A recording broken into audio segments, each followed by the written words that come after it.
Toi seul est Dieu, Seigneur. Point d'autre nom que le nom de Jésus. Dans notre histoire, point d'autre nom que le nom du Seigneur. Dans tout l'univers, point d'autre nom que le nom de Jésus. Car lui seul est digne, il est digne de gloire. Oh, il est digne de puissance. À lui soit la louange et l'honneur. Point d'autre nom que Jésus. Jésus, point d'autre nom que le nom du point d'autre nom, que le nom de Jésus. Puis lui seul, il est digne. Jésus, il est digne. Oh, à lui soit le louange et l'honneur. Point d'autre nom que Jésus. Alléluia. Point d'autre nom. Quand je me lève le matin, je déclare le nom de Jésus. Et au cours de la journée, je veux déclarer le nom de Jésus. Oh, que le nom de Jésus. Lui seul est digne. Oh, il est digne. À lui soit la louange et l'honneur. Puis point d'autre nom. Toi seul, Seigneur. Toi seul, Seigneur. Toi seul, Seigneur. Point d'autre nom. Oh, que le nom. Je me lève, Seigneur, je proclame ton Saint-Nom. Je me lève, Seigneur, je déclare le nom de Jésus. Le seul nom, le seul nom, le seul nom qui me fait me relever chaque fois. Toi seul est digne. Oh, tu es digne. À lui, soit toi seul est digne d'être relevé. Point d'autre nom que le nom de Jésus. Au-dessus de tout, je déclare le nom de Jésus.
est digne de louange et d'honneur.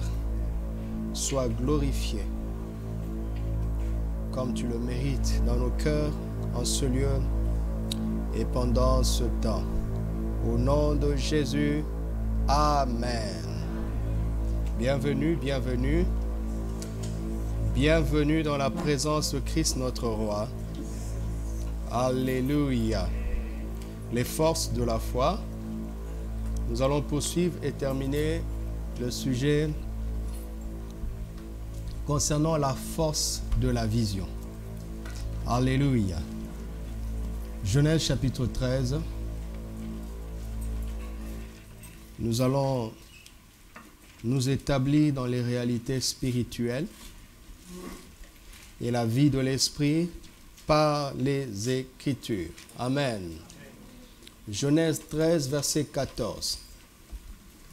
L'Éternel dit à Abraham, après que Lot se fut séparé de lui, « Lève les yeux du lieu où tu es, regarde vers le nord et le midi, vers l'Orient et l'Occident, car le pays que tu vois, je le donnerai à toi et à ta postérité pour toujours. » Amen. Demande à quelqu'un quel est le pays qu'il voit. Et il répond quoi? Demande-lui jusqu'où tu le vois.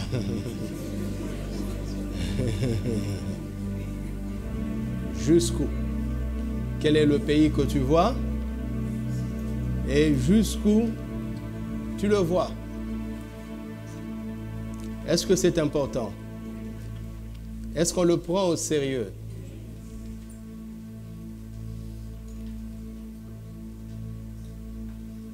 Quel est le pays que tu vois? Et jusqu'où tu le vois? Car le pays que tu vois, je te le donnerai, dit le Seigneur. Donc, si je vois, qu'est-ce qui va se passer? Et si je ne vois pas, qu'est-ce que tu vois? Est-ce qu'on doit commenter? Les Écritures m'émerveillent tellement que je ne sais plus parfois commenter. Et ce qui devient important pour moi, c'est plutôt les questions. Comment y parvenir? Comment voir? D'accord? Et comment voir le plus loin possible? C'est ça la question. Mais je sais que si je vois, il me le donnera. Amen. Et c'est beau parce qu'il dit, le pays que tu vois, je le donnerai à toi et à ta postérité après toi. Pour toujours. Alléluia. Ceux qui vont venir après toi vont bénéficier de ceci parce que tu as vu. Alléluia. Donc, ta vision doit inclure d'autres générations. Et ça doit dépasser le temps.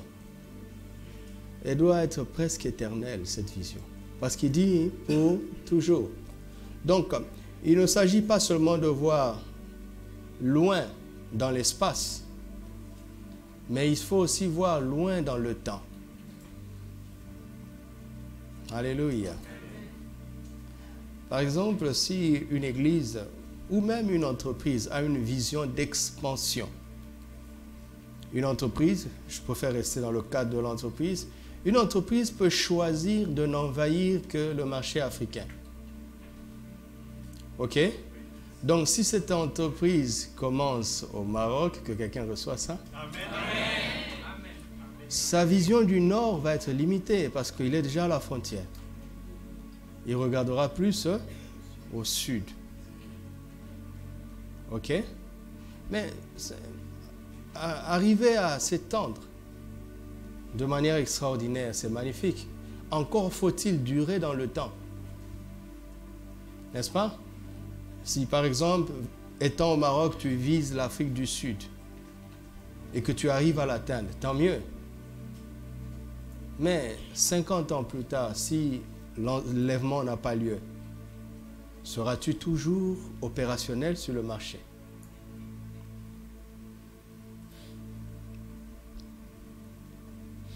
Je connais des églises, des ministères qui se sont étendus et qui ont disparu après.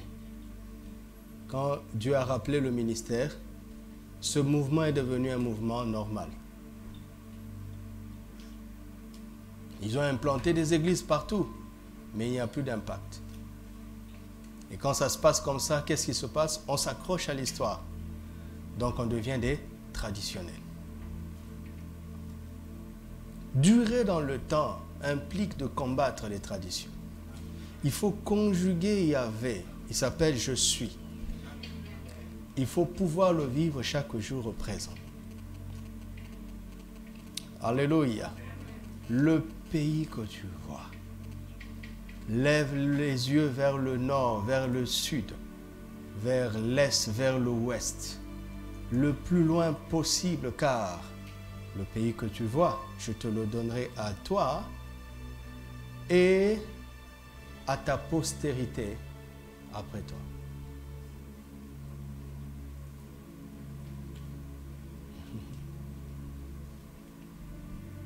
Alléluia.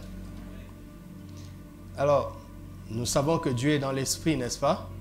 Donc, il parle un langage spirituel. Il ne faut pas le comprendre de manière littérale. Donc, voir ici implique la vision. Une vision de la foi. 2 Corinthiens 5, 7.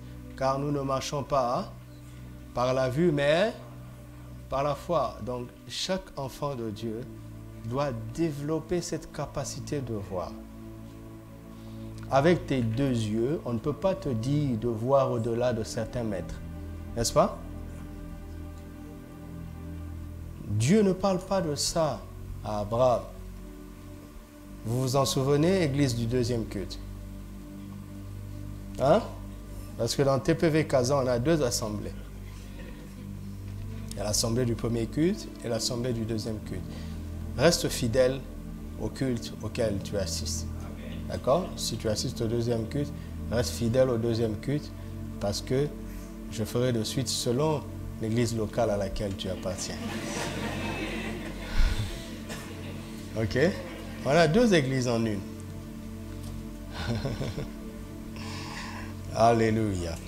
Donc, acte 2, 17 va nous aider à comprendre ce mécanisme spirituel qui est à la portée de tout le monde.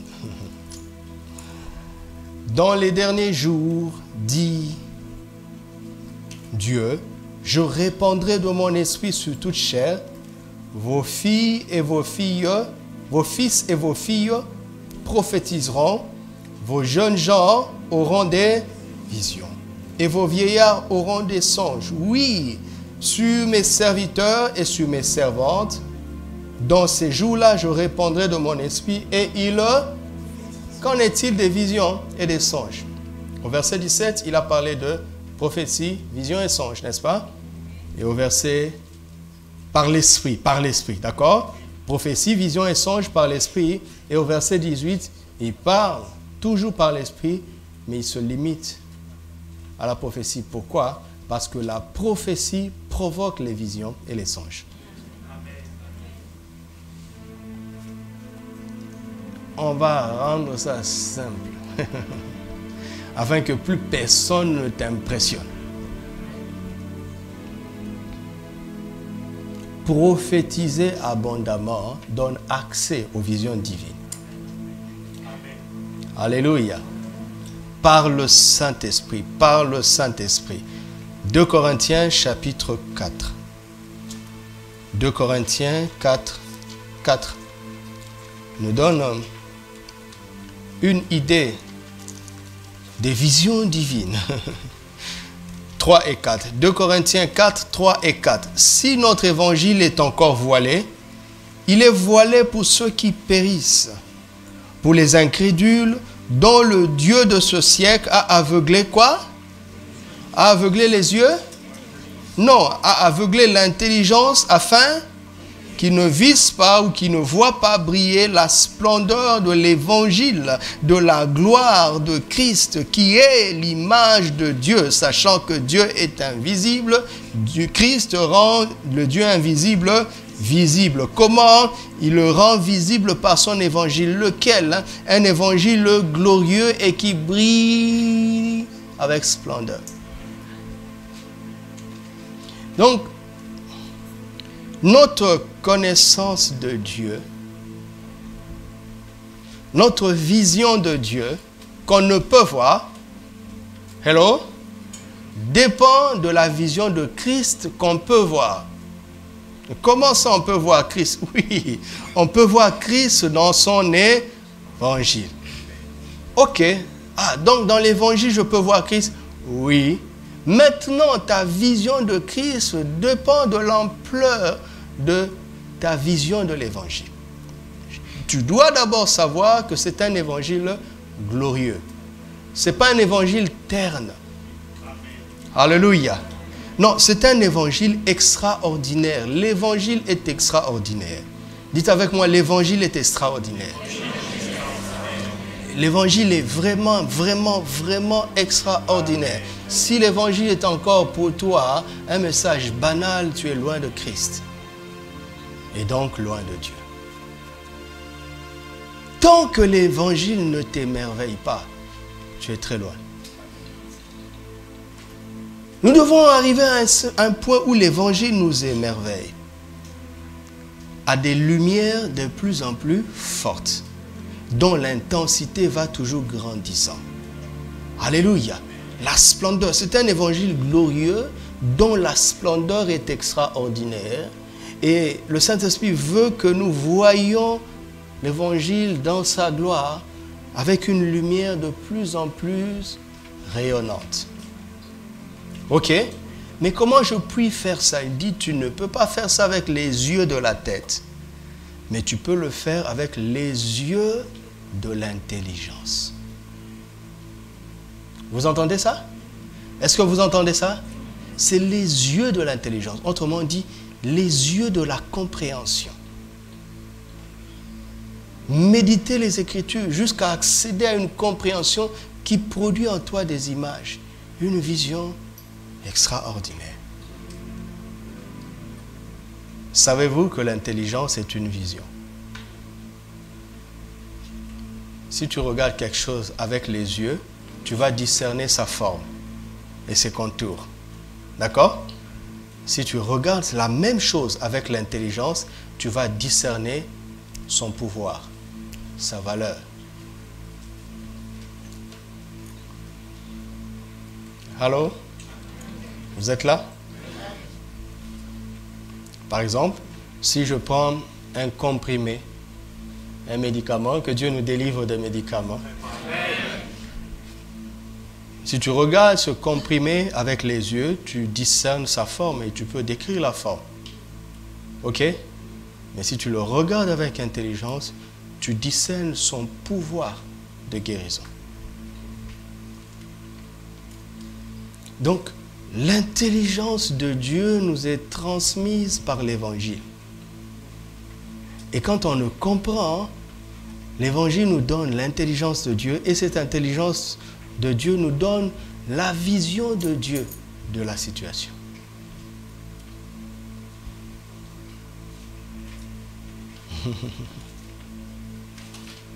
Alléluia. Dieu ne regarde pas les choses comme nous. Par l'Esprit, il voyait la lumière du sein même des ténèbres, alors que les yeux voyaient le chaos sur la terre. Hein? Quand Dieu te regarde par l'Esprit, que voit-il? Quand il te regarde, que voit-il? Quand les hommes te regardent, qu'est-ce qu'ils voient? Ils regardent ta forme et surtout tes erreurs. N'est-ce pas? Tes défauts, tes imperfections.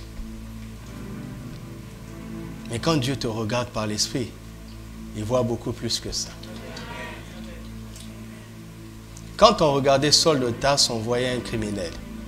Quand Dieu l'a considéré par l'Esprit, il dit, si cet homme tue parce qu'il pense me rendre service, qu'est-ce qui va arriver quand il va découvrir la vérité? Il dit, c'est quelqu'un sur qui il faut compter. Gabriel lui dit, sérieux? Il dit, Gabriel, ton temps est passé. Reste tranquille, tu vas voir. Je vais parler moi-même à Ananias. Parce que la saison a changé. Avant, je t'envoyais donner des messages. Tu as donné un message à Daniel. L'ange de Perse t'a résisté 3 semaines. Il a fallu qu'un autre ange, Michel, vienne t'aider. Mais c'est fini là. Tu as dû parler à Marie, tu as dû parler à Élisabeth, mais le Saint-Esprit n'était pas encore sur la terre. Regarde, il y a un monsieur appelé Ananias. Il va capter instantanément le message sans que tu ne bouges. Parce qu'un ange peut te résister. Mais quel est cet ange qui peut résister à l'esprit? Si mon esprit veut communiquer un message à quelqu'un, quel est cet ange qui va lui dire 3 semaines, tu ne descends pas? Gabriel a dit, ah bon, nous sommes donc hors jeu. Il dit, non, vous n'êtes pas hors jeu. Vous êtes les serviteurs de mes enfants. Mais ils n'ont pas besoin de vous pour m'écouter. Je suis déjà dans le prophétique.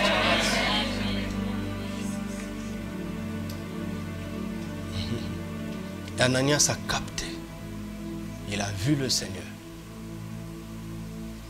Il dit, mais Seigneur, nous avons appris ce qu'il fait. Il a des pouvoirs, des autorités pour arrêter tous ceux qui parlent de ton nom. Il dit, t'inquiète pas, Ananias, c'est un instrument que je me suis choisi. Ah bon, Seigneur? C'est ça que tu vois en lui? Il dit, oui, c'est ça que je vois en lui. Quand on venait évangéliser dans la maison de mon père et que je jetais de l'eau aux prédicateurs, moi j'ai fait ça, je leur ai jeté de l'eau.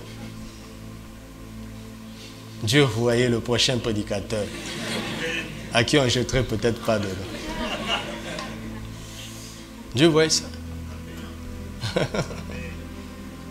Alléluia. Ce que tu arriveras à voir, Dieu te le donnera. Alors, donc nous sommes dans le 2 Corinthiens 4:4. Nous comprenons rapidement qu'il s'agit d'une vision qui est produite par l'intelligence de Dieu. Et cette intelligence de Dieu, nous la recevons par la compréhension de l'évangile de Christ. Et je prie que Dieu nous aide à voir briller la splendeur de l'évangile de la gloire de Christ dans une gloire et une splendeur de plus en plus grande. Amen. Qu'il illumine les yeux de nos cœurs, afin que nous sachions, que nous prenions conscience quelle est l'espérance qui s'attache au fait qu'il nous a appelés. Quelle est la gloire de l'héritage qui nous réserve? Quelle est la puissance infiniment grande, la même qu'il a déployée en ressuscitant Christ d'entre les morts. Et cette puissance est à la disposition de l'Église. Mais les yeux de nos cœurs doivent être illuminés, vous entendez? Illuminés, éclairés, éclairés, afin que nous voyions briller la splendeur de l'évangile de Christ. Et pour empêcher aux hommes de voir, quel est le voile que le diable utilise? L'incrédulité. L'incrédulité, ce n'est pas l'ignorance. L'incrédulité, c'est être exposé au message et choisir de ne pas croire. Comme aujourd'hui, tout ce que je vais dire vient des Écritures. Mais tu auras le choix. Si tu choisis de le croire, tu verras la gloire de Dieu. Mais si tu choisis de ne pas croire, tu donnes à Satan l'autorité de t'aveugler, d'aveugler ton intelligence. Je choisis de croire, Seigneur. Alléluia. Alors, verset 16, 2 Corinthiens 4, 16 à 18, c'est pourquoi nous ne perdons pas courage. Vous voyez? Donc, il y a des situations qui vont s'acharner contre ceux qui auront cru. Pourquoi? Pour leur voler le courage. Pour les amener à baisser les bras. et à revenir dans la vie. Vous allez comprendre le but de ce combat. C'est pourquoi nous ne perdons pas courage et lors même que notre homme extérieur se détruit, notre homme intérieur se renouvelle de jour en jour. Car nos légères afflictions du moment présent produisent pour nous, au-delà de toute mesure, un poids éternel de gloire. Quand? Parce que nous regardons non point, mais à celles qui sont, car les choses visibles sont, et les choses invisibles sont. D'accord. Donc, pour vivre la gloire de toutes ces choses, je n'ai pas beaucoup de temps, je dois apprendre à regarder aux choses invisibles. Ah, attends Paul, il y a une contradiction ici. Tu me demandes de regarder à ce qui ne se voit pas. C'est ça, non? Mais tu viens juste de te contredire. Paul dit non, je ne t'ai pas dit de regarder à ce qui ne se regarde pas. Vous m'entendez? Montez-moi un peu. Je ne t'ai pas dit de regarder à ce qui ne se regarde pas. Je te dis de regarder à ce qui ne se voit pas. Car tout le temps, nous le faisons. Non? L'homme est un esprit. Il a cette capacité depuis longtemps. Par exemple, quand je m'inquiète, ok, je commence par, bon, je prends un exemple, lequel? Bon, je n'ai pas d'argent. Ok? Alors, je commence à réfléchir au nombre de choses que je dois faire dans 2 semaines et qui nécessitent que j'ai ce montant. D'accord? Et je me dis, bon, je ne l'ai pas. Donc, parce que je ne l'ai pas, voici ce qui va arriver. Ce qui va arriver. Je dis, mais où est-ce que tu vois? Je dis, mais bien sûr que je le vois. Je ne le regarde pas, mais je le vois. Je vois dans 2 semaines le propriétaire venir frapper à ma porte pour prendre le loyer. Il dit, hey, mais le propriétaire, il dit, dans 2 semaines, je le vois. Waouh! Donc tu as déjà des visions extraordinaires. Qui ne sait pas faire ça? Sauf que la vidéoprojection de cette vision, c'est le découragement ou le manque d'argent dans le présent. Si tu changes de vidéoprojection,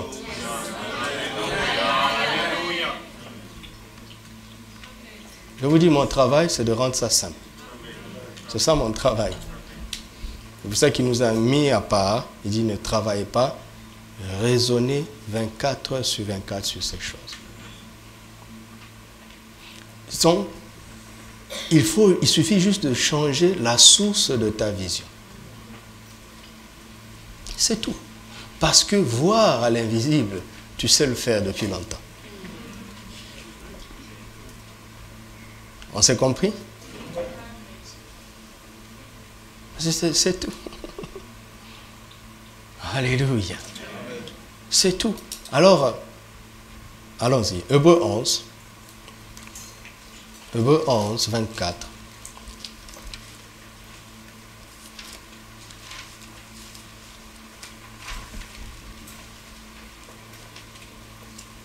C'est par la foi que Moïse, devenu grand, refusa d'être appelé fils de la fille de Pharaon, aimant mieux être maltraité avec le peuple de Dieu que d'avoir pour un temps la jouissance du péché, regardant l'opprobre de Christ comme une richesse plus grande que les trésors de l'Égypte, car il avait les yeux fixés sur la rémunération. C'est par la foi qu'il quitta l'Égypte sans être effrayé de la colère du roi, car il se montra ferme comme quoi?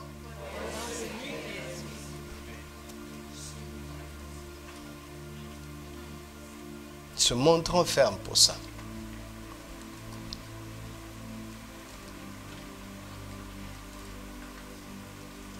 Alors, comment je fais? Jésus dit, suivez-moi, je vais vous aider.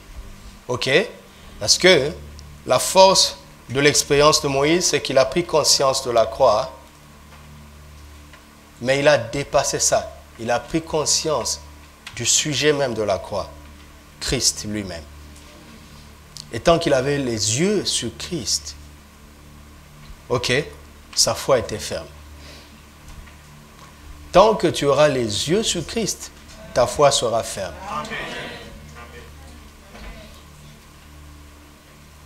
Parce que Christ produit des images, il produit des messages, il produit des visions. Regarder à Christ est très important. Et Christ, on le voit, on l'observe dans l'Évangile. Alléluia. Alléluia. Je connais l'histoire d'une dame qui lit tellement. Et un jour, on lui a demandé, mais pourquoi elle fait ça? Elle dit, elle voyage. À travers les livres, elle voyage. Et vous savez, certains romanciers sont tellement forts que quand ils décrivent l'endroit, tu t'y croirais là-bas. Hein? Et donc, elle a une culture tellement large, elle connaît des endroits où elle n'est jamais arrivée. À travers les livres qu'elle lisait. Et elle voyage en lisant. Et la même chose avec les Écritures. La parole de Dieu nous révèle Christ. Alléluia. Afin que nous puissions croire. Et la foi est une force. Amen.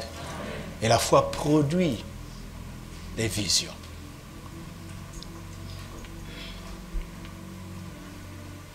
Jean chapitre 5, verset 19. Jean 5, verset 19. Que le Saint-Esprit nous aide ce matin. Jésus reprit donc la parole et leur dit, en vérité, je vous le dis, le Fils ne peut rien faire de lui-même. Il ne fait que ce qu'il voit faire au Père. Et tout ce que le Père fait, le Fils aussi le fait. Jésus avait cette capacité de voir. Seigneur, comment je veux faire? Il me dit, va dans Jean 3:3.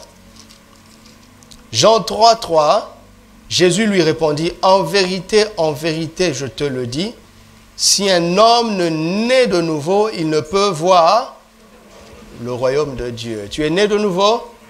Tu as vu le royaume de Dieu. Si tu n'as pas vu le royaume de Dieu, tu n'es pas né de nouveau. Ou tu es né de nouveau et tu as vu le royaume, ou tu n'es pas né de nouveau et tu n'as pas vu le royaume. On prend conscience intérieurement du royaume de Dieu quand on est de nouveau. Ça devient réel dans notre monde intérieur. Notre intelligence arrive à concevoir que ce royaume existe. C'est pas vrai? Il est réel pour nous. Donc, la nouvelle naissance est déjà cette ouverture dans les visions divines. Automatiquement, ça ne s'apprend pas à l'école. Ça ne s'apprend pas. C'est un don, c'est un cadeau qu'on reçoit à la nouvelle naissance. À la nouvelle naissance. Alors, pour savoir activer les visions divines, le Saint-Esprit nous aide à travers le don de la prophétie. Le don de la prophétie est un don extraordinaire qui nous a été donné afin que, en l'exerçant abondamment, nous puissions avoir accès aux visions divines. Et ce que tu verras, Dieu te le donnera. Le pays que Dieu met devant toi te sera donné si tu le vois. Alléluia. Alors qu'est-ce que je fais? Je dois apprendre à prophétiser abondamment par le Saint-Esprit. Parce que ce sont des visions divines, elles ne sont pas les miennes. Pour les recevoir, voici une clé. Une clé, c'est le don de la prophétie. Et je vous ai dit dimanche dernier que la prophétie, prophétiser, c'est 4 choses. Premièrement, prophétiser, c'est quoi? Parler la parole de Dieu. Prophétiser, c'est parler la parole de Dieu. Deuxièmement, prophétiser, c'est quoi? Parler comme Dieu. Troisièmement, prophétiser, c'est parler de la part de Dieu. Et quatrièmement, prophétiser, parler avec Dieu. Donc, j'ai déjà parlé de parler la parole de Dieu et de parler comme Dieu. Troisièmement, parler de la part de Dieu. Alléluia. Parler de la part de Dieu, c'est très important. Parler de la parole de Dieu, c'est la prophétie que l'Église connaît le plus. D'accord? Quand quelqu'un, sous l'onction de l'Esprit, dit « Mes enfants », je te regarde déjà, je dis « Mais tu as 21 ans et puis tu m'appelles ton enfant. » Ainsi parle l'Éternel. Ah, donc ça venait de Dieu. Oh, d'accord, là je peux t'écouter.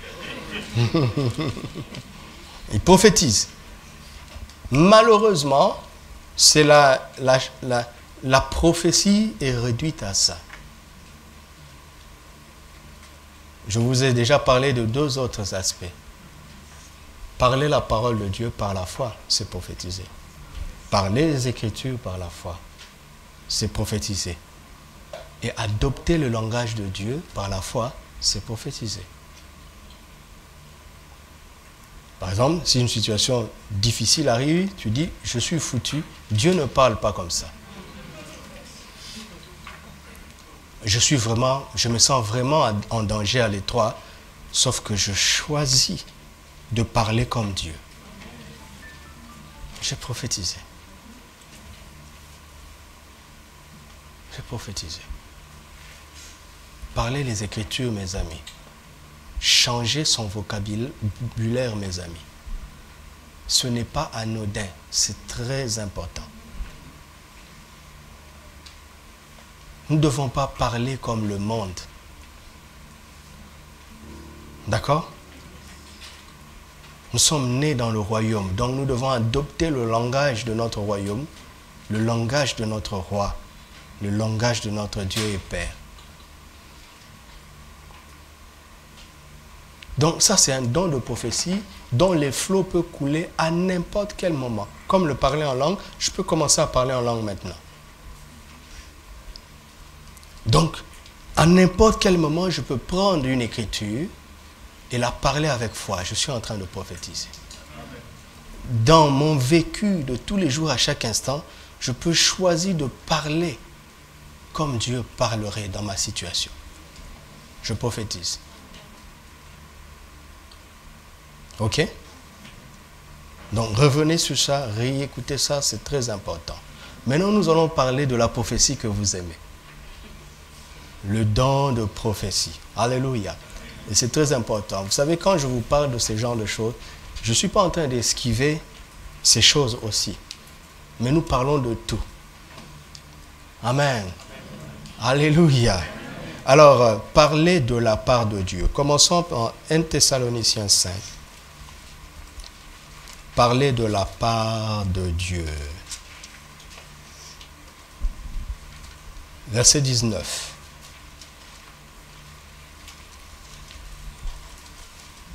Commençons verset 16e.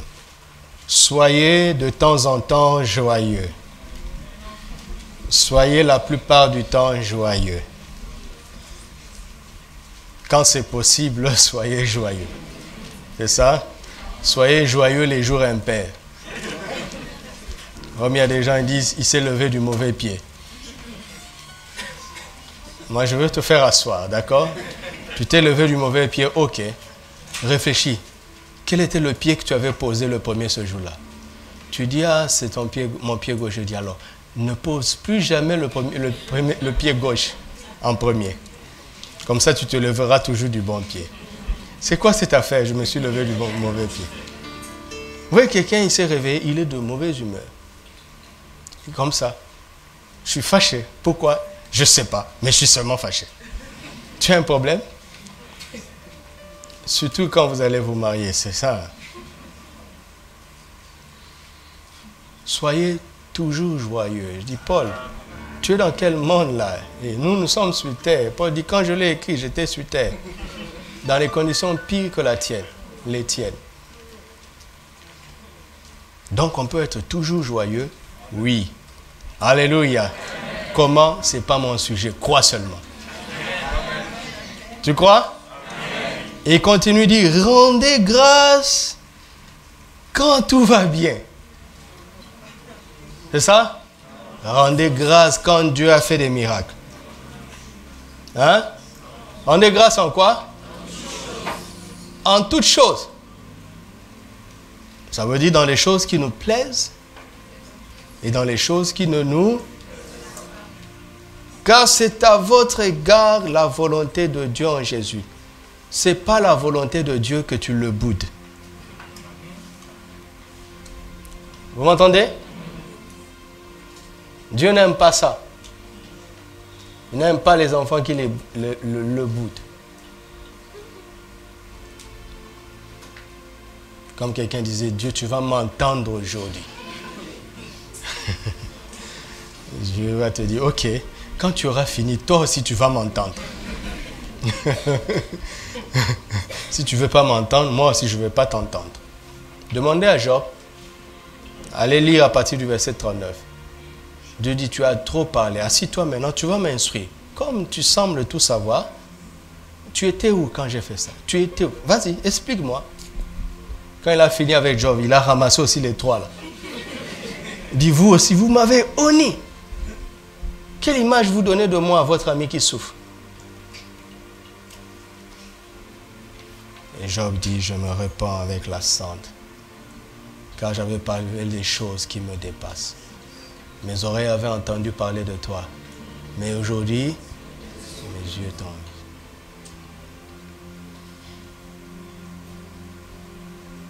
Commence par dire, Seigneur, j'arrive pas à te rendre grâce aujourd'hui, mais je sais que je dois le faire. Aide-moi. Moi, je fais souvent ça quand je marche. Je sors et je commence à marcher. Je dis, Seigneur, entre nous, je sais que je ne dois pas bouder. Mais je ne dois pas non plus dire seulement avec mes lèvres. Tu connais mon cœur. J'arrive pas aujourd'hui, aide-moi. Il y a toujours une idée. Le Saint-Esprit ne te laissera pas dans les bouderies. Ok? Pourquoi je commence au verset 16? Vous allez voir ce que ça prépare. Tu crées les conditions pour que l'Esprit entre en scène. N'est-ce pas? On prépare les conditions. Donc refusez la tristesse, d'accord? Refusez les bouderies. Parce que vous ne savez pas ce que vous perdez. Est-ce que quelqu'un arrive, il est une colombe, il ne pose pas ses pieds là où il y a la tristesse. Il ne supporte pas. Il est sensible, hyper sensible à l'atmosphère. Hyper sensible. Hyper sensible.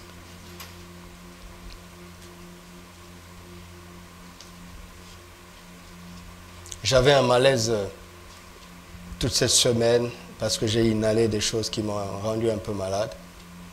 Donc j'ai fait 2 nuits où je ne dormais pas. Alors c'est désagréable. Désagréable. Donc hier, je disais à maman, je dis, je ne veux pas encore perdre une autre nuit.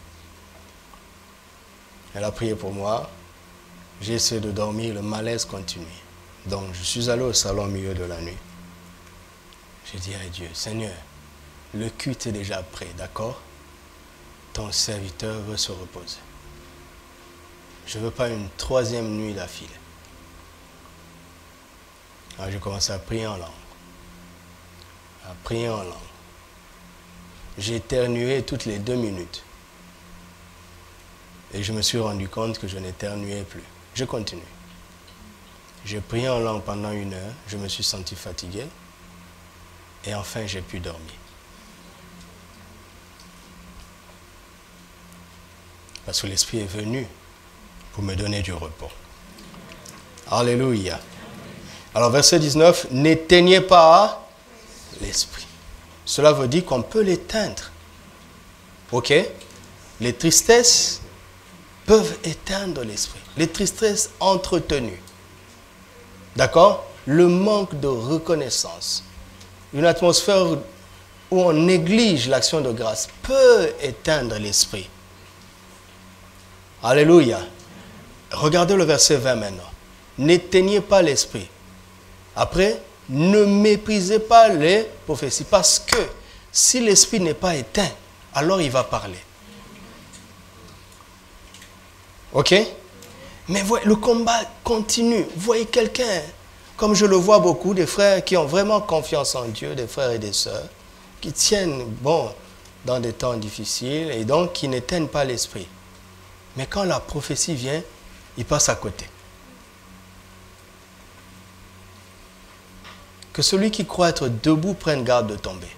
Surtout quand tu as traversé un temps difficile et que tu as réussi à garder confiance en Dieu.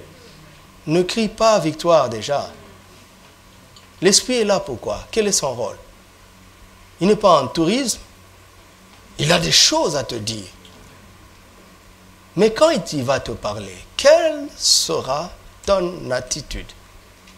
Alors il dit, ne méprisez pas les prophéties. Ok? Quelle que soit la prophétie qui se dit ici, ne la méprisez pas. Il n'y a pas de petite prophétie. Vous savez ça, non? Il n'y a pas de petite prophétie. Hein?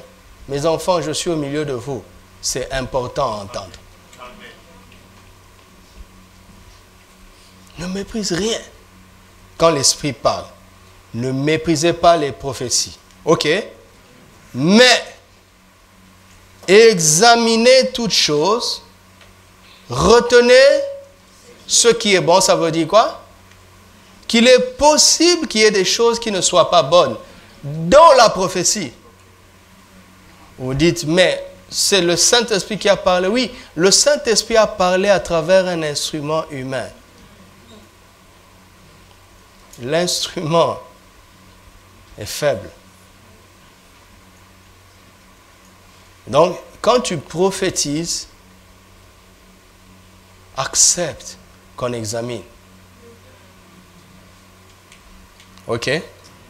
Accepte qu'on examine. Et laisse-nous le droit de prendre ce que nous pensons être bon. Mais nous devons être sûrs que notre choix est bon. Ok? Pourquoi Dieu n'arrive pas à communiquer ses visions à l'Église? Il ne peut pas y arriver dans une église où on méprise la prophétie. Et vous savez comment le diable fait? Il commence par inspirer les fausses prophéties.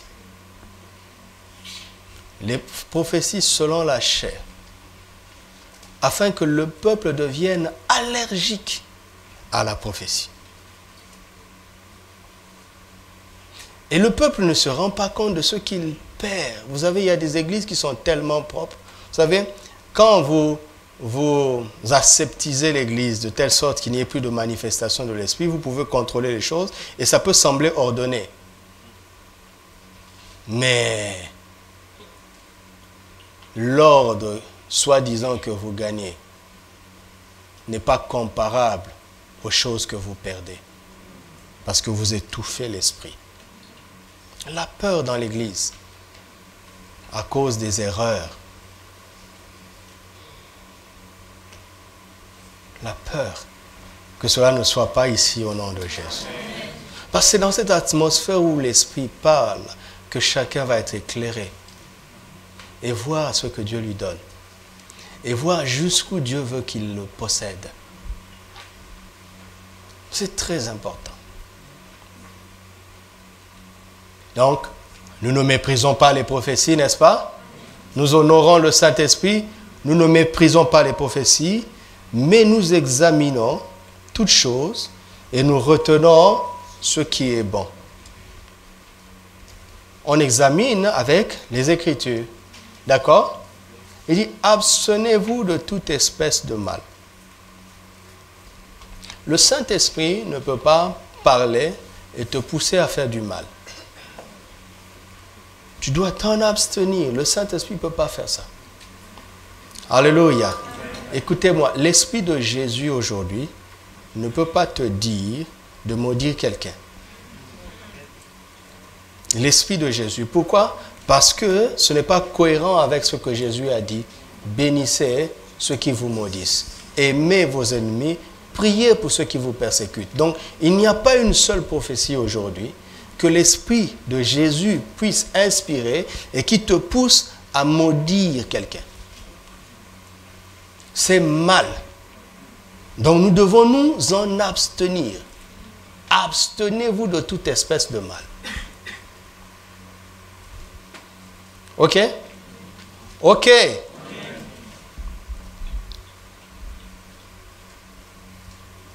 Parler de la part de Dieu. Donc, nous voyons dans ce texte comment créer l'atmosphère dans laquelle le Saint-Esprit parle. Et quand il parle, quelle attitude avoir? Déjà, pas une attitude de mépris. Deuxièmement, mais on ne prend pas tout. Je ne prends tout que quand c'est scripturaire.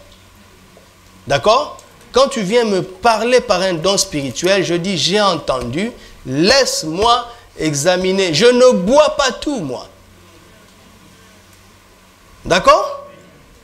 Et à chaque fois que je donne une parole du Seigneur à quelqu'un, je lui dis, voici ce que je pense que le Seigneur m'a dit, c'est à toi de voir. Non, il n'a pas besoin d'être connecté, ton téléphone. Il a besoin d'être éteint. Parler de la part de Dieu. Alléluia. Dans les derniers jours, je répandrai de mon esprit sur toute chair et ils prophétiseront. Dans les derniers jours, je répandrai de mon esprit sur toute chair et ils prophétiseront. Amen. Le don de prophétie. Comment il fonctionne? Allons dans 1 Corinthiens chapitre 14. Pourquoi est-ce que Dieu nous a donné le don de prophétie?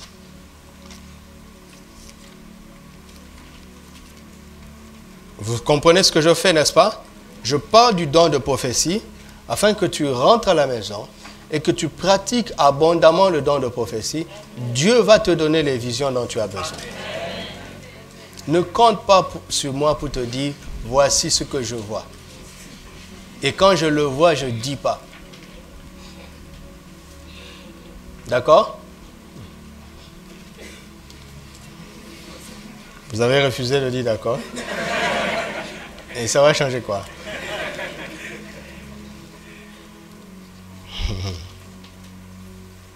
Nous devons simplifier ces choses. Allons-y. 1 Corinthiens 14, verset 1. Recherchez l'amour, aspirez aux dons spirituels, mais surtout à celui de... Alléluia. Qu'est-ce que la parole de Dieu nous dit? Hein?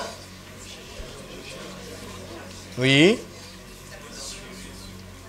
Oui. Recherchez la charité, donc l'amour. Aspirez aux dons spirituels et surtout à celui de prophétie. Alléluia. Qu'est-ce que Dieu te dit?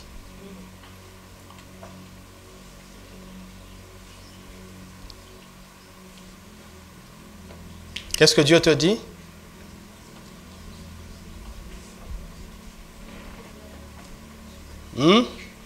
Dieu me dit ici que l'amour n'est pas un don spirituel.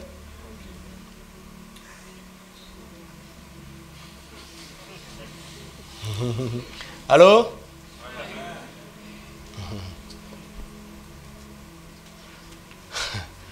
Dans la catégorie de dons spirituels, Dieu me dit, aspire surtout au don de prophétie. Donc Dieu me dit que dans tous les dons spirituels, la prophétie est ce dont j'ai le plus besoin.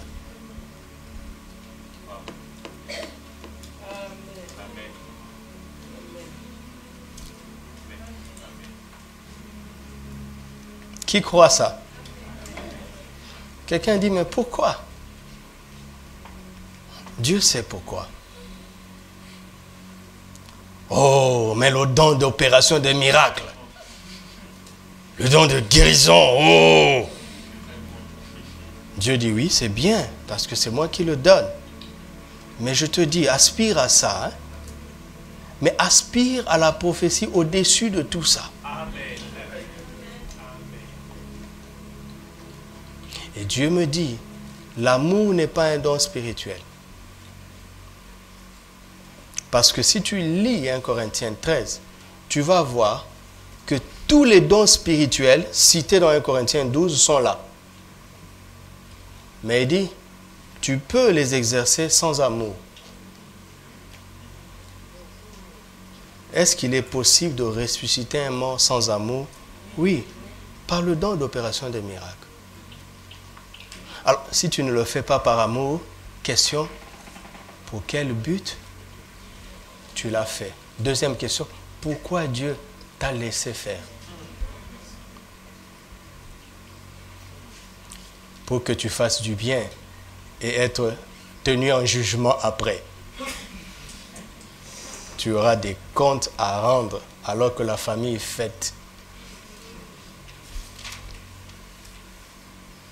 L'amour n'est pas un don spirituel. L'amour, c'est notre nature. L'amour, c'est quelque chose que nous devons vivre constamment. Les dons spirituels se manifestent selon les besoins. Mais l'amour est notre nature. Amen. Le don est une capacité divine. L'amour est la nature divine. Ok? La capacité ne te caractérise pas tout le temps.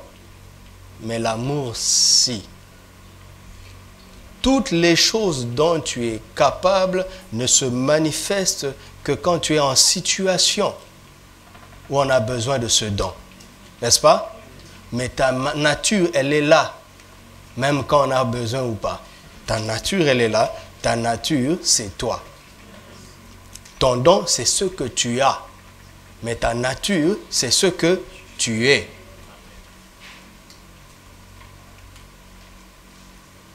Et au-dessus de tous les dons spirituels, si vous ne suivez pas attentivement les Écritures, vous n'arriverez jamais à cette conclusion selon laquelle la prophétie est ce que Dieu nous demande au-dessus de tous les dons. Qui savait ça? Qui lève la main. Tu vois? Donc la plupart d'entre nous ne savaient pas. Déjà, il y a un décalage entre la science de Dieu et nous. Comment peux-tu aspirer ardemment à quelque chose dont tu ne connais pas l'importance? Alors, pourquoi Dieu veut que nous aspirions par-dessus tout au don de la prophétie? Il explique. Pourquoi il y a peu de prophéties dans nos vies? Pourquoi? Pourquoi il y a peu de prophéties dans nos vies? Parce qu'on n'en a pas compris la nécessité. On a laissé ça aux prophètes. Puis-je avancer? En effet, verset 2. En effet, celui qui parle en langue ne parle pas aux hommes, mais parle à Dieu, car personne ne le comprend. Et c'est en esprit qu'il dit des mystères. Celui qui prophétise, au contraire, parle aux hommes, et il fait quoi? Il les édifie. Deuxièmement, il les exhorte. Troisièmement, les console. Donc la prophétie sert à quoi? À édifier et à... La prophétie sert premièrement à quoi? Édifier. Premièrement. Verset 4. Celui qui parle en langue, il fait quoi? Vous pensez à ce verbe? C'était quoi? Le premier rôle de la prophétie. N'est-ce pas? Le premier rôle de la prophétie, c'est d'édifier. Et le rôle du parler en langue, ce n'est pas d'édifier, mais de s'édifier. Et celui qui prophétise édifie l'Église. Donc, Dieu nous a dit d'aspirer par-dessus tout au don de la prophétie. Et en poursuivant la lecture, nous voyons qu'il est en train de parler des deux dons qui ont le même rôle. Il dit, celui qui parle en langue s'édifie lui-même, et celui qui prophétise édifie l'Église. Autrement dit, si quelqu'un prophétise, il édifie l'Église. Et si quelqu'un prophétise abondamment, il édifie l'Église. Nous avons là quelqu'un sur qui l'Église compte pour être édifiée. Il est censé être fort lui-même. Non? Donc, pour édifier, il est censé s'édifier. Amen. Alors, quand j'arrive là, vous voyez, je vous parle simplement comme ça, parce que c'est sérieux. On passe trop rapidement. Quand j'arrive là, je dis, alors, Seigneur, je suis tenté de dire que tu aurais dû dire d'aspirer par-dessus tout au don de quoi? Du parler en langue. Parce que comment puis-je édifier les autres si je ne m'édifie pas moi-même? Et Dieu me dit, ce que j'ai dit, je l'ai dit.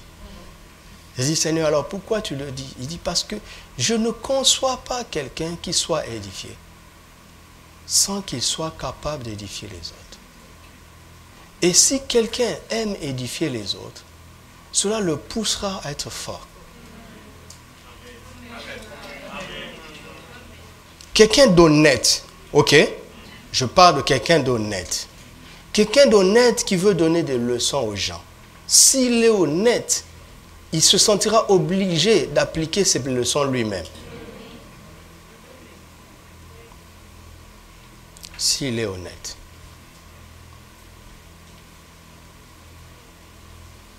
Et Dieu me dit, pour édifier les autres, tu as la prophétie. Pour t'édifier toi-même, tu as le parler en langue. Qu'est-ce que ça veut dire? Ça veut dire que profondément, le parler en langue et la prophétie, c'est la même chose. Sauf que le parler en langue, c'est la prophétie que j'adresse à Dieu. Et la prophétie, c'est la prophétie que j'adresse aux hommes. Ou bien je dirais autrement, le parler en langue, c'est la prophétie que j'adresse à Dieu. Et la prophétie, c'est les langues que j'adresse aux hommes.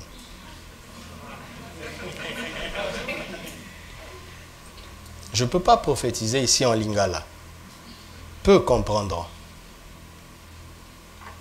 Je dois parler le langage de celui à qui le message est adressé. Alléluia. Alors, dans le parler en langue, il y a un mystère. Je me défie moi-même comment? En communiquant avec Dieu dans le langage de Dieu, au niveau de Dieu. Et je me lève étant fortifié. Et parce que je suis fort, je suis qualifié pour Dieu, parmi les gens dont il veut se servir pour édifier les autres. Pour fortifier les autres. Donc, qu'est-ce que je dois faire? Je dois parler en langue abondamment pour pouvoir prophétiser. Ok? Si les prophéties provoquent les visions divines et que j'ai besoin de parler en langue pour couler dans la prophétie, donc parler abondamment en langue me conduit tout droit dans les visions divines. Écoute-moi, si tu es un chrétien et que le parler en langue ne t'intéresse pas, tu n'es pas un bon chrétien. Si tu es un chrétien et que la prophétie ne t'intéresse pas, tu es un chrétien méchant. Qui ne pense pas aux autres. Tu comprends? Tu es un chrétien méchant. Et si le parler en langue ne t'intéresse pas, tu es un chrétien impoli. Parce que Dieu ton Père te dit, voici ce que j'ai prévu pour t'édifier. Le plus triste dans l'Église, c'est des frères et des sœurs qui ont reçu la grâce de parler en langue, mais qui en font usage toutes les 3 minutes. Non, tous les mercredis, dimanches, pendant 3 minutes. je t'ai donné quelque chose et j'ai dit que c'est précieux pour toi et je vois que tu ne l'utilises pas. Non, tu ne me respectes pas.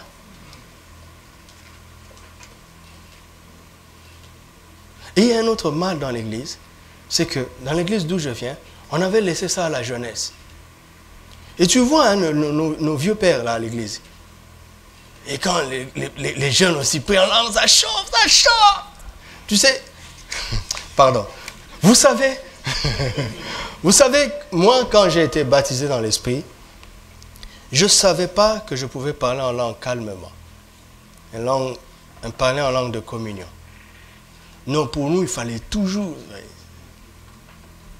Et puis c'était des prières de guerre, quoi. Et un jour, ça chauffait à la réunion de la jeunesse. Donc j'étais dans la cour. Il y a un des vieux chrétiens de l'église qui dit, ah oui, ça c'est les jeunes. Donc le parler en langue, c'est pour les jeunes. Quelle honte.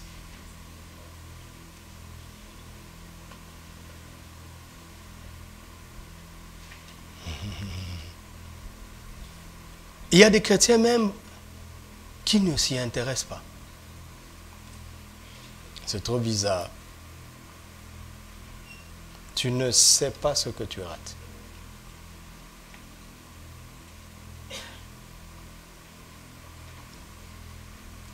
Je continue la lecture. Verset 4. Celui qui parle en langue s'édifie lui-même. Celui qui prophétise édifie l'Église. Je désire que vous parliez tous en langue, mais encore plus que vous prophétisiez.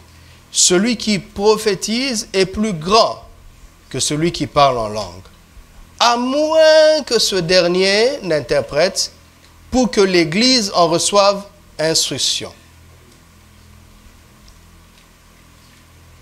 Et voilà, les prédicateurs s'arrêtent là. Ils cherchent à commenter ce verset. Qu'est-ce que ce verset dit? Ce verset dit ceci.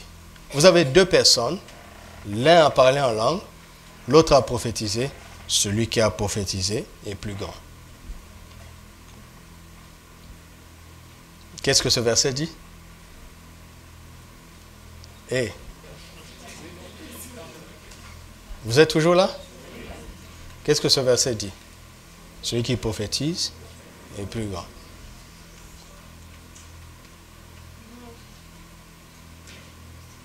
Il est plus grand, pourquoi? Parce qu'il est utile aux autres. Qu'est-ce que Jésus a dit? Le plus grand parmi vous, c'est celui qui sert les autres. Ton parler en langue ne sert qu'à toi-même. C'est la prophétie qui nous sert à nous. Donc c'est celui qui sert les autres qui est plus grand. Donc celui qui prophétise est le plus grand.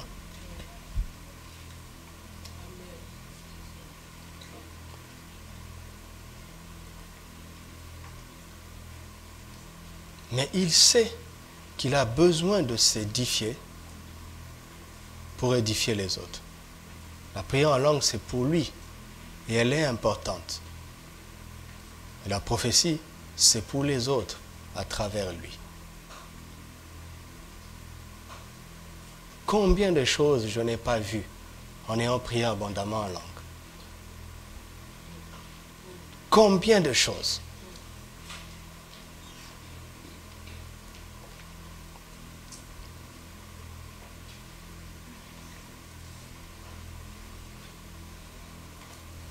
Je vous le dis depuis le début.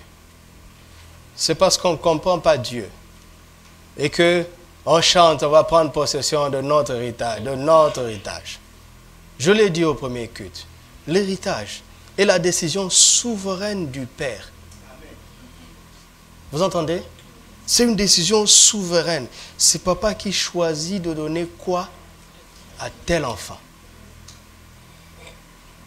Si c'est la décision de l'enfant, ce n'est plus l'héritage. C'est autre chose.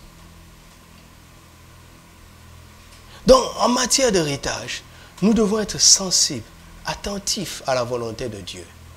Et si celui de qui nous voulons hériter est Dieu, je vous assure, la plus petite chose qu'il a pour vous va vous dépasser. La plus petite chose que Dieu a à vous donner, je vous promets que si vous dites ça, vous allez commencer à rire. Vous n'allez pas croire.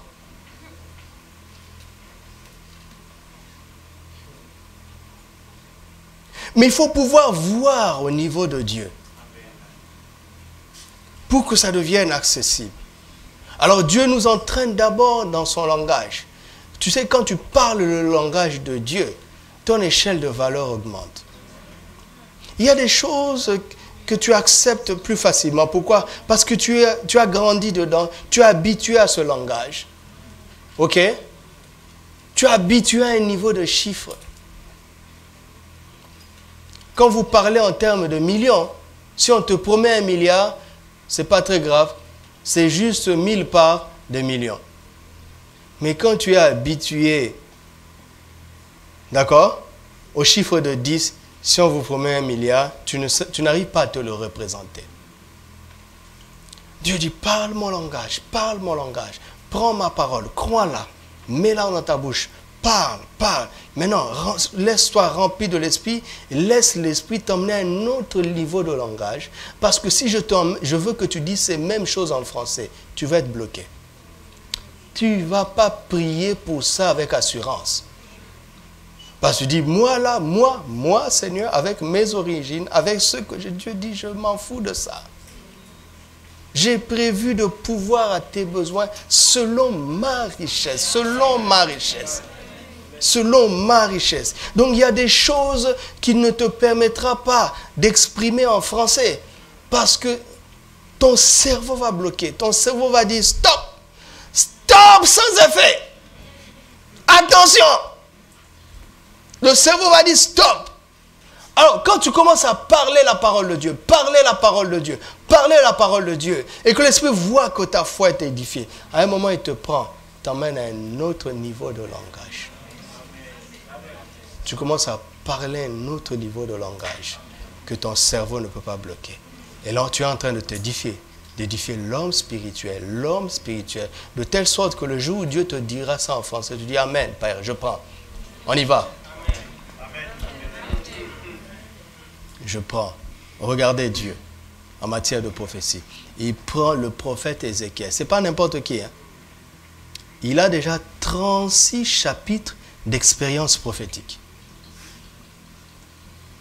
D'accord? Si j'étais un grand théologien, je vous expliquerai combien d'années ça a pris. Mais je ne suis pas un théologien. Il a 36 chapitres d'expérience prophétique. Et dans le chapitre 1, c'est lui qui commence. J'ai vu des visions divines, C'est quelqu'un qui voit les visions divines. Dieu l'emmène maintenant dans une vallée pleine d'ossements desséchés. Et il lui dit, fils de l'homme, c'est-à-dire dans ton humanité là. Ézéchiel, je mets l'accent sur ton humanité. Ces os peuvent-ils revivre?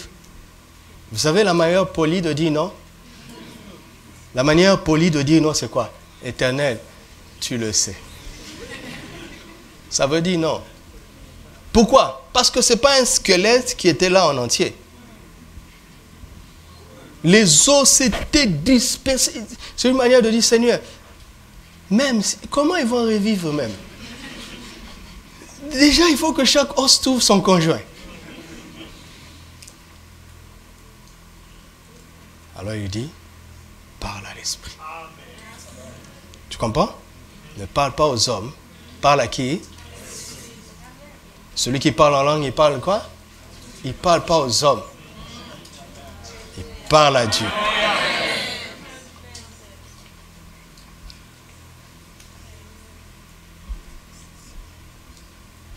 Si tu commences par les hommes, il y a des sujets que vous n'aborderez jamais.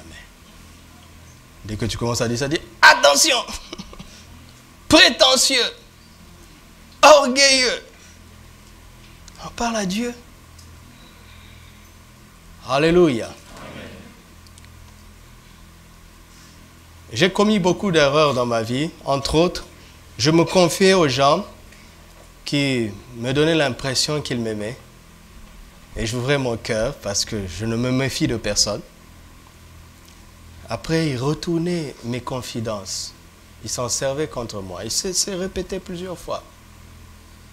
Un jour, je me plaignais devant Dieu. Dieu me dit, tu n'as pas compris le vrai problème.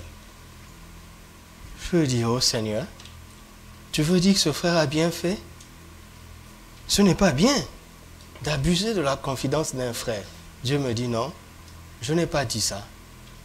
Je dis, Seigneur, qu'est-ce que tu veux me dire? Il dit, j'ai quelque chose contre toi depuis des années. Continuons notre message. Et puis il m'a dit,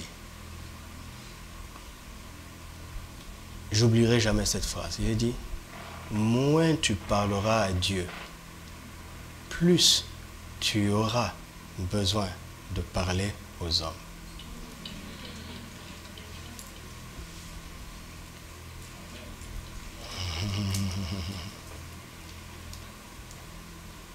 Depuis ce jour-là, quand j'ai eu une peine, réflexe, je vais d'abord répandre ça au pied du Seigneur. Après le Seigneur, j'en parle à mon épouse. S'il reste quelques restes, j'en parle à quelqu'un qui en est digne. Mais quand je suis au point d'en parler à celui qui en est digne, je n'ai plus de pression. Dieu m'a déjà écouté. Maman m'a déjà écouté.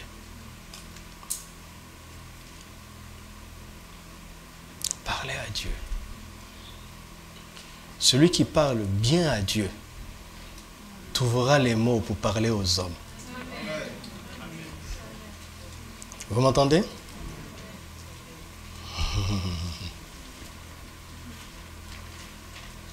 Parlez de la part de Dieu. C'est des paroles de prophétie qui montent sur ton cœur et que tu dis par la foi. Alléluia. C'est un acte de foi, ok? Ok? C'est toujours un acte de foi. C'est un acte de foi. Je veux vous montrer une chose. On est dans 1 Corinthiens 14. On est là-bas, n'est-ce pas? Verset 3. Celui qui prophétise, au contraire, parle aux hommes, les édifie, et le deuxième verbe, il les exhorte, n'est-ce pas? Il les exhorte, ok? Ok?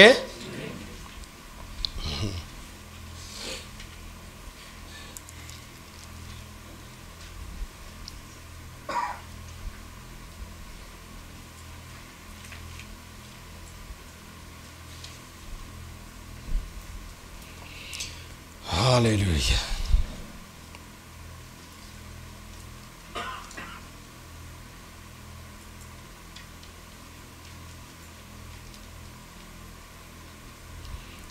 Bon, d'autres choses pratiques sur comment vivre ces choses dans le culte, je le partagerai le mercredi. Je partagerai le mercredi. Alors, celui qui prophétise, il exhorte. Il exhorte. Il encourage les autres. Il les édifie et il les encourage. Vous savez,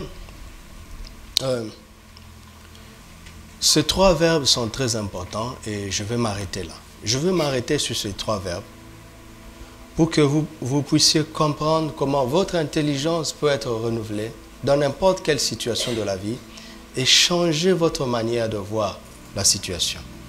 Ça vous intéresse? Il y a trois verbes ici dans la prophétie qui t'introduisent dans les visions divines, c'est-à-dire dans la vision que Dieu a de la situation. Avant de venir dans la présence de Dieu, tu as une vision de cette situation.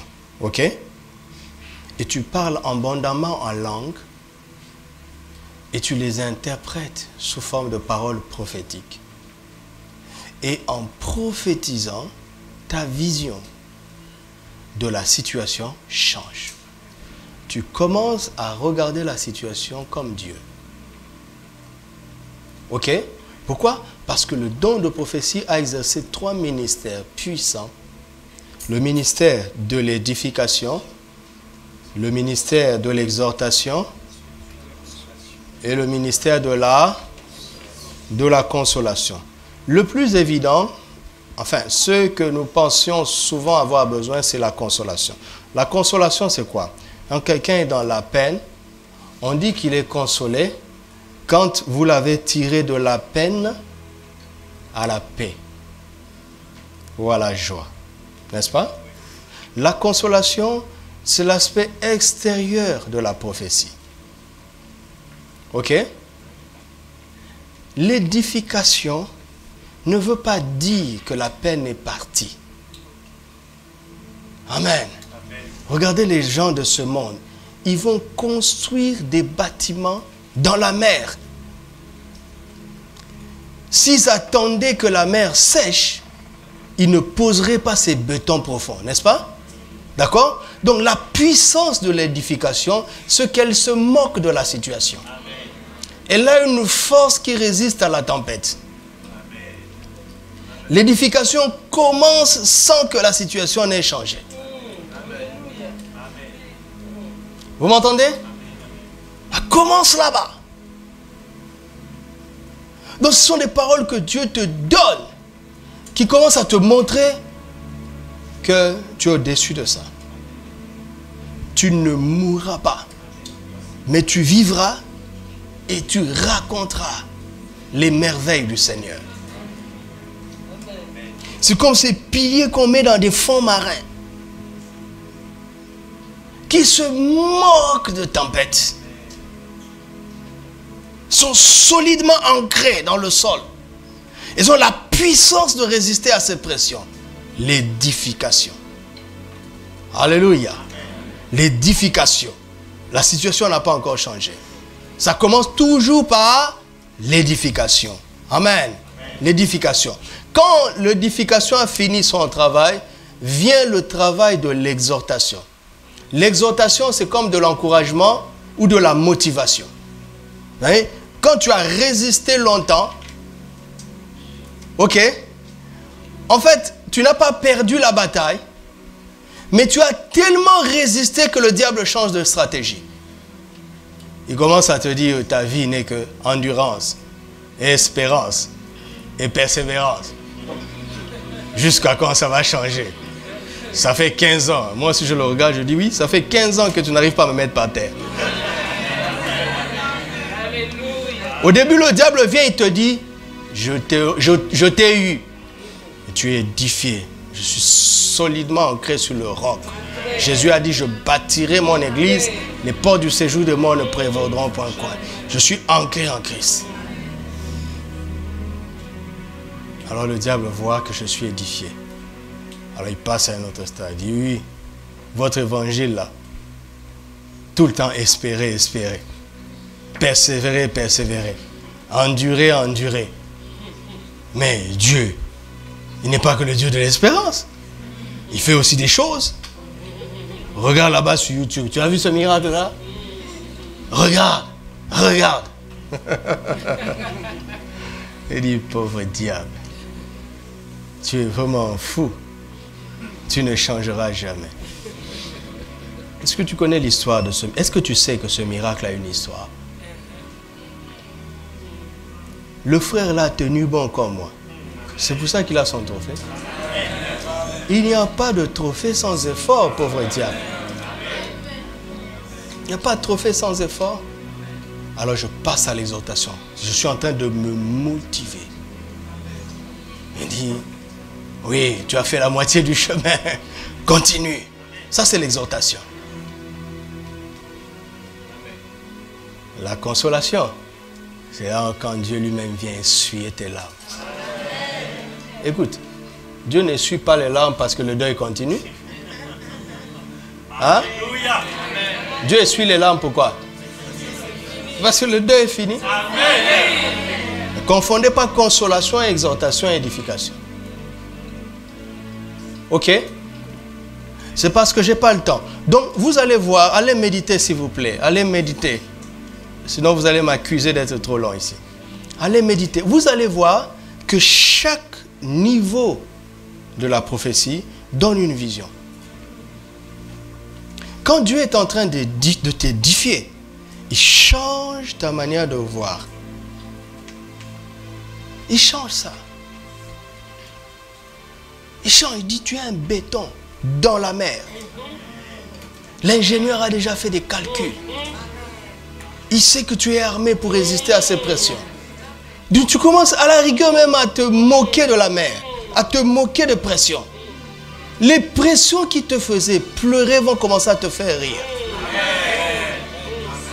Je vous assure, par le Saint-Esprit. Et tu commences à parler autrement, tu commences à parler autrement, tu commences à parler autrement. Tu commences à parler autrement, tu parles en langue, et à un moment, les prières échappent en français. Et tu dis, hey, qui parle là? Qui parle? Qui parle? C'est ta bouche. Tu commences à parler autrement, et tu vois les choses autrement. L'exhortation te donne aussi un autre niveau de vision. La consolation te montre le Seigneur qui vient avec un mouchoir. Il dit, Marie, je suis la résurrection et la vie. Oui, Seigneur, je sais qu'il ressuscitera au dernier jour. Marie, ne t'ai-je pas dit que si tu crois, tu verras? Alors, qui sont ceux qui avaient roulé la pierre? Qui sont-ils? Appelez-les-moi. Et Dieu est en train d'organiser les choses. Ces gens-là, il va organiser une réunion où ces gens qui t'avaient critiqué, qui t'avaient insulté, Dieu va organiser un programme qui fera qu'ils seront là. Et il va leur dire, ôtez la pierre. Vous m'entendez? Ôtez la pierre. Il ôte la pierre et dit, Lazare sort. Et puis il va s'arranger pour que ceux qui t'avaient liés soient là aussi. Et il les appelle, il dit, déliez-le, vous m'entendez? Et laissez-le aller.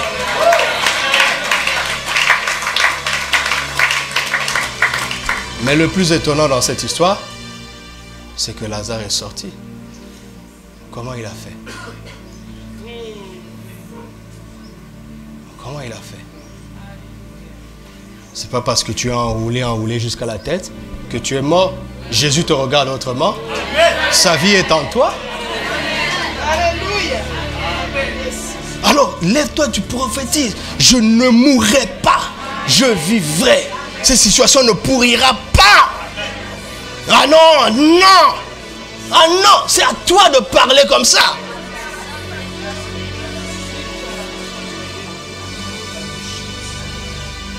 À toi de parler comme ça. Pourquoi t'as battu, oh mon âme, au-dedans de moi? Pourquoi gémis-tu au-dedans de moi, oh mon âme? Ne sais-tu pas que je suis le temple du Saint-Esprit? Alors espère en l'Éternel, car je le louerai encore. Il ne m'a pas donné les yeux pour pleurer, mais il m'a donné les yeux pour m'émerveiller de sa grandeur et de sa puissance. Espère en l'Éternel, tu entends? Car je le louerai encore.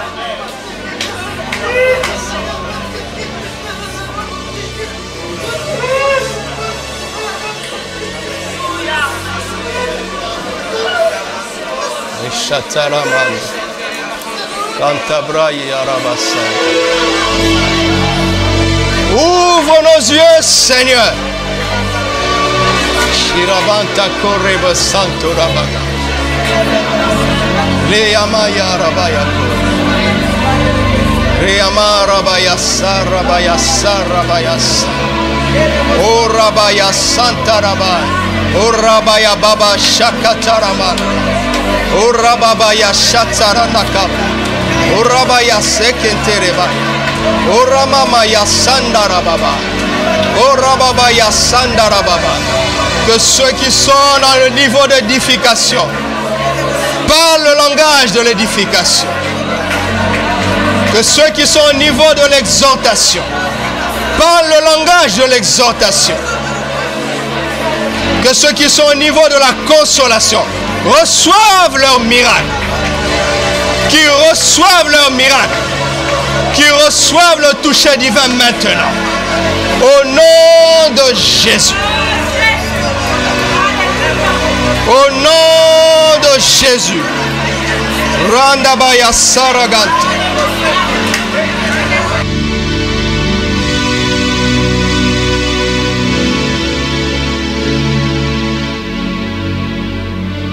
Ramanderabo Santarabaya Karadadada. Prophétise, fils de l'homme. Prophétise, Fils de l'homme. Parle à l'Esprit. Car il sait, il sait, il sait, il sait. Il est omniscient. Il est omnipotent. Parle à l'Esprit. Chanterobo yakantalada. Remantaraboya. Que ceux qui n'ont jamais parlé en langue reçoivent ce don maintenant. Pour la première fois, tu reçois maintenant. Tu reçois les parler en langue maintenant. Reçois maintenant. Au nom de Jésus. Au nom de Jésus. Parle à l'Esprit. Parle à l'Esprit. Parle à l'Esprit. Fils de l'homme, parle à l'Esprit. Parle à l'Esprit, parle à l'Esprit. Rabba Sakandarada. Rabba Konte Daragai, Mantaragai. Randa Karabai, Karabai, Karabai, Karabai. Reshakabara. La prophétie d'édification. Les prophéties d'exhortation. Les prophéties de consolation. Les prophéties d'édification. Les prophéties d'exhortation. Les prophéties de consolation.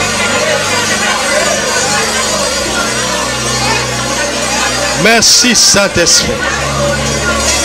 Merci pour ta grâce, Saint-Esprit. Merci pour ta puissance, Saint-Esprit. Merci pour tes dons, Saint-Esprit. Merci pour ta gloire, Saint-Esprit.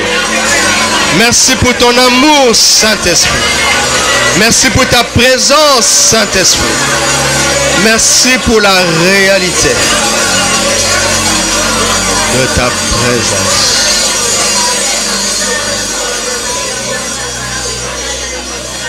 Les trois choses sont en train d'être faites. L'édification, l'exhortation, la consolation. Chacun selon ce que l'Esprit a prévu. Chacun selon ce que l'Esprit a prévu. Que celui qui est dans l'édification n'envie pas celui qui est dans la consolation. Toutes ces choses sont des grâces. C'est ce dont nous avons besoin. Il sait ce qui convient à chacun. Et il le communique maintenant. Par le Saint-Esprit. Par le Saint-Esprit. Reçois les visions divines par le Saint-Esprit. Reçois les visions divines par le Saint-Esprit. Reçois les visions divines par le Saint-Esprit. Par le Saint-Esprit. Par le Saint-Esprit. Tu as prié en langue pour la première fois. Continue. Continue de prier en langue. Continue de prier en langue. De célébrer le Seigneur. Dans une langue inconnue. Célèbre-le. Célèbre-le. C'est un nouveau départ. Un nouveau départ. Un nouveau départ. Un nouveau départ. Un nouveau départ dans le royaume. Un nouveau départ dans les choses de l'esprit. Un nouveau départ, un nouveau départ. Merci Saint-Esprit. Merci Saint-Esprit. Karaba senteredai, karababa. Rodai taradai, tamashatsaradai. Deliakaman turabai, daradai. Radabai, taradagai, tarabai. Rabaradai, taradagai, tarabai. Yarabashateriadam. Rekabaya santeriado, ramentabo shetarabai. Rande basaradai, tarukom tabaradai. Rekadai tabo sharadai. Radai meko rabaite rasentabo, radabasher. Rekadabo shateria tarabo. Tu reçois des réponses. Tu reçois des réponses. Tu reçois des réponses en ton esprit. Rekabo shanteri manturaba. Rakabababo shentere. Tu comprends mieux ce que Dieu veut. Tu comprends mieux ce que Dieu veut. Tu comprends mieux ce que Dieu fait. Par le Saint-Esprit. Yebashateria Dakorada, Nandarabakorada, Nandarabakoradam Tabarada, Rabababa Santerebako, Rabababa. Que la pierre soit ôtée maintenant. Que cette pierre soit ôtée maintenant. Que cette pierre soit roulée maintenant. Que cette pierre soit roulée maintenant. Au nom de Jésus. Que cette pierre soit roulée maintenant. Déliez-le et laissez-le aller. Déliez-le et laissez-le aller. Que tout ce qui te retient soit coupé maintenant. Que tout ce qui t'enchaîne, tout ce qui te lie, soit coupé maintenant. Déliez-le et laissez-le aller. Déliez-le et laissez-le aller. Nous avons la force de parler en langue, la force de la prophétie et la force de la vision pour prendre possession de notre héritage par la force du parler en langue, par la force des prophéties, par la force des visions. J'entre en possession de mon héritage en Christ Jésus, par la force de parler en langue, par la force de la prophétie, par la force de vision. J'entre en possession de mon héritage. Oh, j'entre en possession de mon héritage. Je ne crains plus ces géants. Je ne crains plus ces obstacles. Je ne crains plus ces défis. Je ne les crains plus. Je ne crains pas ces géants. Car celui qui est en moi est plus grand. Le plus fort est en moi. Le plus fort est avec moi. Ce qu'il m'a donné, je l'ai et je le posséderai. Personne ne peut s'y opposer. Personne ne peut s'y opposer. Personne ne peut s'y opposer. Au nom de Jésus, je déclare la défaite de ces géants. Au nom de Jésus, je déclare la défaite de ces géants. Au nom de Jésus, je renverse ces défis devant toi. Au nom de Jésus, que des portes s'ouvrent maintenant. Au nom de Jésus, que des portes s'ouvrent maintenant. Au nom de Jésus, j'ordonne à cette montagne de se déplacer et de se jeter à la mer. Au nom de Jésus, au nom de Jésus, je brise cette résistance. Au nom de Jésus, je brise cette adversité. Au nom de Jésus, au nom de Jésus, au nom de Jésus, que ta vision s'élargisse. Que ta vision s'élargisse. Au nom de Jésus, que ta vision s'élargisse. Au nom de Jésus. Au nom de Jésus, que ce voile soit ôté. Au nom de Jésus, que ce voile soit ôté. Je dis au nord, plus de voile au nord. Plus de voile au sud. Plus de voile à l'est. Plus de voile à l'ouest. Car l'Esprit de Dieu souffle des 4 vents. L'Esprit de foi souffle des 4 vents. L'Esprit de foi souffle des 4 vents. L'Esprit de foi souffle des 4 vents. L'impossibilité du nord est brisée. L'impossibilité du sud est brisée. L'impossibilité de l'est est brisée. L'impossibilité de l'ouest est brisée. Au nom de Jésus. Souffle de 4 vents.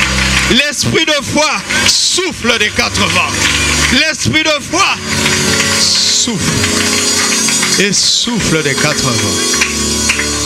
Reçois maintenant. Reçois. Reçois. Reçois ce que papa te donne. Reçois pleinement ce que papa te donne. Accepte ce que tu vois.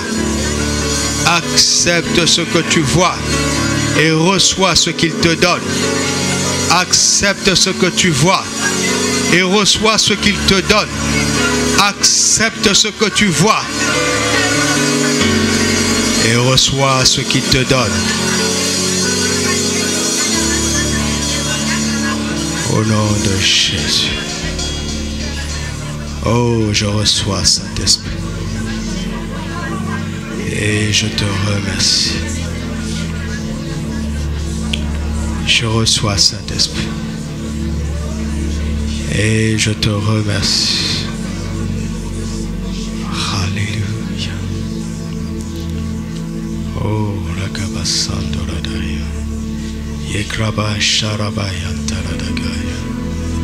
Sandarabako Shataradaya. Yantarabako Samlingado Rabashade Ragabashado Ragadebo Shatarada. Rabe Rasado Mane Karabo Shatarade. Regabo Shatarade Taradaga. Ragade Shada Rabe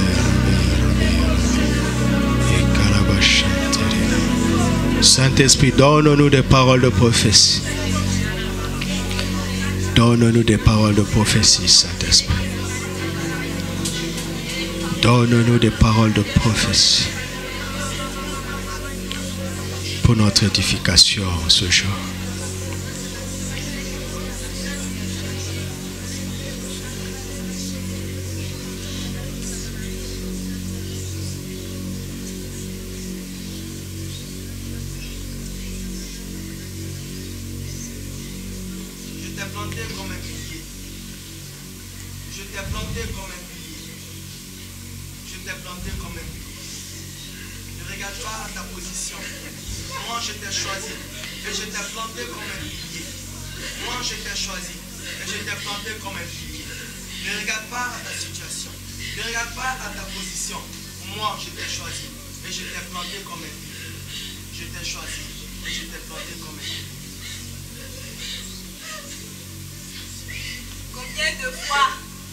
Combien de fois je t'ai délivré de la mort? Combien de fois je t'ai délivré de la mort? Combien de fois je t'ai délivré de la mort? Je te soutiens par ma droite triomphante. Je te soutiens par ma droite triomphante. Je te soutiens par ma droite triomphante. Y a-t-il des fils en ces lieux? Y a-t-il des fils qui peuvent se lever et s'emparer de ce que j'ai préparé? Y a-t-il des fils en ces lieux? Levez-vous maintenant. Y a-t-il des fils en ces lieux? Possédez ce que je vous donne. Y a-t-il des fils en ces lieux? Rien ne te retient maintenant. Rien ne te retient. Où sont passés les témoins? Où sont passés les accusateurs? Il n'y a plus personne. Rien ne te retient maintenant.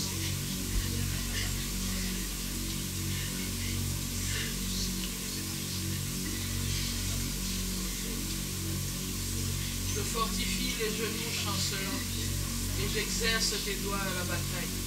Je fortifie les genoux chancelants. Tu ne trébucheras plus. Tu ne trébucheras plus. Mais tu marcheras fermement. Je te donne une endurance qui te dépasse. Une endurance qui te dépasse. Afin que tu marches fermement. Afin que tu marches fermement.